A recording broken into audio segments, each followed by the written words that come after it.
Champions League quarterfinals predictions 2025. First up, Barca vs Dortmund, a rematch from earlier in the season where even in Barca's worst dip of the 24-25 campaign, they still managed to get a 3-2 victory and are first in La Liga right now, whilst Dortmund are 8th in the Bundesliga. Although I wouldn't be surprised if Dortmund pull off an upset. Doesn't look the most likely at the moment, but don't count them completely out. That being said, I'm going to go with Barca going through. Now we have Bayern versus Inter. Now, as we know, Inter are a very low block of defensive side, so it'll be very hard to break through them. But remember, Bayern have Harry Kane, who's the most informed striker in the world right now, and is looking to end his trophy drought this season. But knowing the Italians, we can assume this game will be a low-scoring one regardless, and it could go either way. But I think Inzaghi is one of the best managers in the world of football right now, and has the best experience and know-how for games like this. Whilst Vincent Kompany hasn't really went through this type of pressure in his managerial career. So just for that, I believe Inter will go through probably 1-0 or something pretty low. Alright, before we get to the last one, we have PSG taking on Aston Villa. Now the Parisians not only came out of a difficult group in the league phase, which most people counted them out of, only for them to make it out and go against Premier League leaders Liverpool in the round of 16.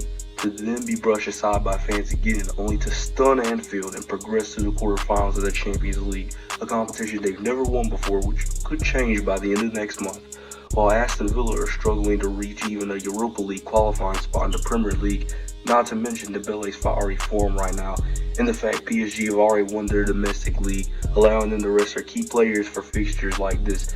So for this, I'm going with PSG. Now last, but certainly not least, Arsenal versus Madrid.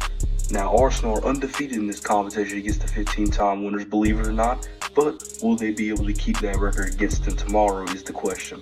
Now, Madrid have been cheeks all season and are still somehow in the treble contention, which sums up Madrid.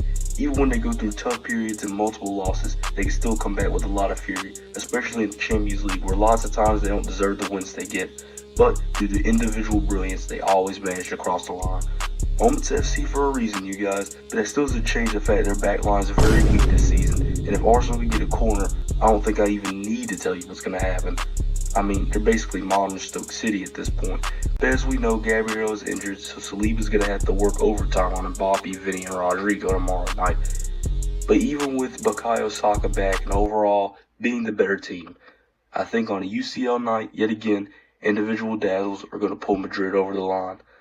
Let me know who you think will progress in the comment section down below.